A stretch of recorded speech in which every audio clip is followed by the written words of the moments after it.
Good morning student. Online tutorial Hindi class lecture 31 में Hindi grammar में standard 8 के बच्चों का स्वागत है। बच्चों, आपने प्रीवियस चैप्टर में व्याकरण के तीनों विभाग में आपने वर्ण विचार के बारे में पढ़ा था तथा उसका प्रश्नोत्तर भी लिखा था। आज हम लेक्चर 31 में हिंदी ग्रामर में व्याकरण के तीनों विभागों में शब्द विचार के बारे में पढ़ेंगे। बच्चों ध्यान देंगे, चैप्टर 3 आपका शब्द विचार है। यहाँ आप देखेंगे, अपनी बात को दूसरों तक पहुँचाने के लिए भाषा एक उत्तम साधन है। बच्चों, आपने भाषा के बारे में पढ़ा था कि भाषा क्या है, तो अपनी बात को दूसरों तक पहुँचाने का एक उत्तम साधन है। भाषा का आधार शब्द है। सार्थक शब्द का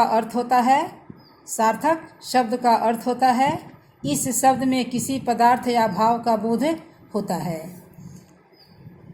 बच्चों, आप जानते हैं कि जो भी हम भाषा बोलते हैं उसका आधार शब्द है, क्योंकि बिना शब्द का हमारा भाषा का निर्माण नहीं हो सकता। और जो हमारा भाषा है, जो शब्द है, वह सार्थक होता है। अगर शब्द सार्थक नहीं होगा उसका कोई भाव नहीं होगा। अगर हम कपड़ा शब्द, आप यहाँ देखेंगे कि अगर हम कपड़ा शब्द बोले तो इसका एक अर्थ है जिसे हम समझ सकते हैं, इसे सार्थक शब्द कहते हैं। लेकिन अगर हम इसे अगर हम इसको ड़ा प क ऐसे बोले तो इसका अर्थ हमें समझ नहीं आता, यानी कि यह निरर्थक शब्द है। इसलिए शब्दों के द्वारा भाषा समृद्ध बनती है। शब्दकोश में हम शब्दों का भंडार पाते हैं। जब शब्द वाक्य में प्रयुक्त होते हैं तब इन्हें पद कहते हैं। पद स्वतंत्र नहीं होता, यह व्याकरण के नियमों से बंधा होता है। बच्चों, आप जानेंगे, यहाँ आप देख रहे हैं कि शब्द जो है, शब्द क्या है, शब्द स्वतंत्र होता है लेकिन पद स्वतंत्र नहीं होता। तो शब्द और पद में अंतर क्या है, तो आप जानेंगे कि शब्द स्वतंत्र है, लेकिन जब यह शब्द किसी वाक्य में प्रयुक्त होता है तो यह पद कहलाता है, क्योंकि वाक्य में प्रयुक्त होने पर यह व्याकरण के नियमों से बंधा होता है। अब आप यहाँ देखेंगे कि कपड़ा एक शब्द है, लेकिन इसे हम वाक्य में प्रयोग करें तो यह पद बन जाता है। जैसे यह कपड़ा सुंदर है। यहाँ कपड़ा शब्द पद है जो कि व्याकरण के नियमों से बंधा हुआ है।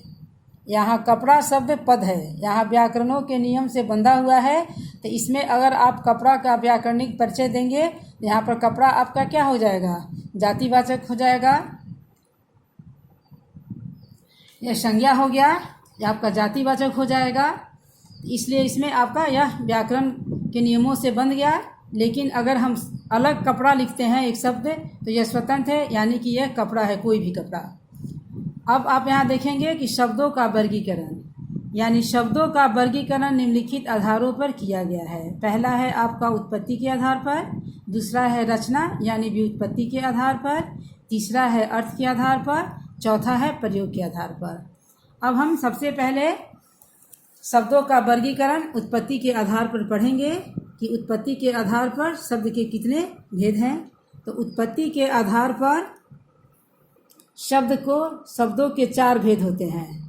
उत्पत्ति के आधार पर शब्दों के 4 भेद होते हैं। पहला है आपका तत्सम, यानी तत्सम शब्द क्या है, तो संस्कृत के वे शब्द जो बिना किसी परिवर्तन के प्रयोग किए जाते हैं वे तत्सम शब्द कहलाते हैं। जैसे आपका यहाँ देखेंगे, सूर्य है, अग्नि है, दंत है, सर्प, कर्ण, दुग्ध, हस्त, उलुक, कोटि, ताम्र, पुष्प आदि, ये सभी आपके तत्सम शब्द है। इनका प्रयोग हिंदी में ज्यों का त्यों होता है, इसलिए ये आपके तत्सम शब्द है। आप देखेंगे बच्चों कि आपने तत्सम शब्द के बारे में जाना। अब है आपका तत्व शब्द।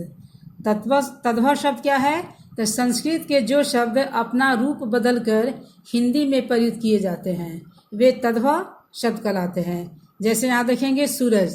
बच्चों, आपने तत्सम में इस सूरज को आपने सूर्य पढ़ा, यहाँ इसका हिंदी में आप देख रहे हैं रूप बदल गया, यानी सूर्य से सूरज हो गया, अग्नि से आग हो गया, दंत से दांत हो गया, सर्प से सांप हो गया, कर्ण से कान हो गया, दुग्ध से दूध हो गया, हस्त से हाथ हो गया, उलूक से उल्लू हो गया। ये आपका है, यहाँ देखेंगे आदि यहाँ आप देख रहे हैं। फिर यहाँ आप देख रहे हैं कि कुछ यहाँ आपके तत्सम और तद्भव शब्द दिए हैं जिन्हें आप स्वयं पढ़ेंगे, याद करेंगे। यहाँ क्षीर है तो खीर है, हरिण है, हिरन है, श्रृगाल है, सियार है, मुख है, मुँह है, मित्र, मीत, नृत्य, नाच, संध्या, साँझ, कूप, कुआं, गृह, घर, हरित, हरा, मत्स्य, मछली, भिक्षा, भीख, प्रस्तर, पत्थर, पूर्ण, पूरा, कृषक, किसान, उलूक, उल्लू, हस्त, हाथ, गृह, घर, सर्प, सांप, आम्र, आम।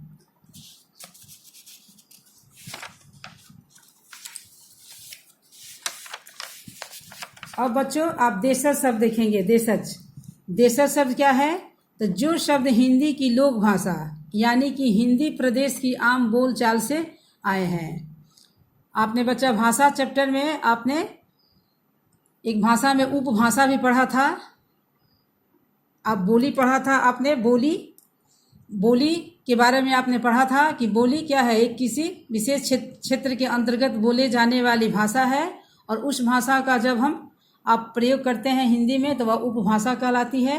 तो यहाँ वैसे ही भाषा जो हिंदी प्रदेश की आम बोलचाल से आए हैं वे देशज शब्द कहलाते हैं। जैसे आपका लोटा, थैला, पैर, रोटी, खिड़की, चिड़िया, लड़की, लड़का, जूता, तवा, ओझल, गिड़गिड़ाना, चप्पल, इठलाना, खराट आदि। ये सभी आपके देशज शब्द हो गए। अब है आपका विदेशी शब्द यानी आगत शब्द। आपने आगत ध्वनि आगत शब्द के बारे में भी पढ़ा था। और विदेशी शब्द यानी समय समय पर भारत में कई विदेशी व्यापार हेतु या शासन हेतु आए, उनकी भाषा के कई शब्द अरबी, फारसी, तुर्की, पुर्तगाली, अंग्रेजी आदि भाषाओं के लिए गए। ये सभी आपका विदेशी। ठीक।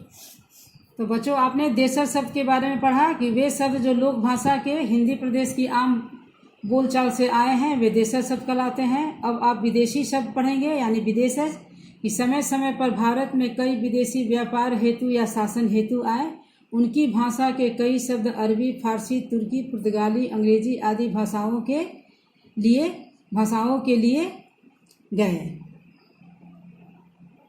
ये सभी आपके विदेशी शब्द कहलाए। जो विदेश से लोग हमारे यहाँ आपको व्यापार करने के लिए भी आए और कुछ विदेशों ने यहाँ भारत पर शासन भी किया, उनके द्वारा जिस भाषा का प्रयोग किया गया वो हमारे हिंदी भाषा में भी प्रयोग हो गया।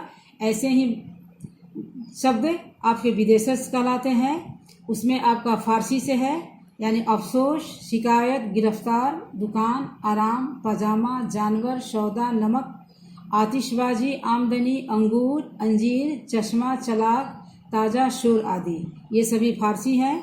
आप अंग्रेजी से है doctor, cigarette, number, telephone, cream, driver, station, engine, computer, office, ball, ticket, malaria, manager, calendar, machine आदि। ये सब आप अंग्रेजी है। डॉक्टर शब्द अंग्रेजी है लेकिन बच्चों हम उसका हिंदी में भी प्रयोग करते हैं क्योंकि वो विदेशी शब्द है, लेकिन हम अपनी हिंदी भाषा में प्रयोग करते हैं। आप डॉक्टर का अर्थ जानते हैं चिकित्सक होता है, लेकिन हम हिंदी भाषा में चिकित्सक न बोलकर हम डॉक्टर का प्रयोग करते हैं, इसलिए यह विदेशज है लेकिन हम उसके हिंदी भाषा में प्रयोग करते हैं। अब है आपका तुर्की है। इसमें आपका गलीचा, कैंची, चाकू, कमीज, चाबी, तोप, बारूद, बहादुर, बेगम, चरपाई, कुली, बीबी, मुगल आदि। उसके बाद आपका चीनी है, चाय, लीची, पटाखा, तूफान आदि। फिर है आपका पुर्तगाली, तौलिया, बाल्टी, साबुन, अलमारी, बरामदा, माली, पादरी, गमला, मेज, गोभी, कमीज आदि। तो बच्चों आपने शब्द विचार में शब्द के बारे में पढ़ा कि वर्णों का सार्थक मेल शब्द कहलाता है। शब्द स्वतंत्र होता है लेकिन जब वह वाक्य में प्रयोग होता है तो वह पद कहलाता है क्योंकि वह व्याकरणिक नियमों से बन जाता है। शब्द के 4 आधारों पर उसका वर्गीकरण किया गया है जिसमें आपने उत्पत्ति के आधार पर शब्द के भेद के बारे में आपने पढ़ा। आज नेक्स्ट क्लास में बच्चों हम फिर इसी चैप्टर को आगे पढ़ेंगे। आज के लिए धन्यवाद।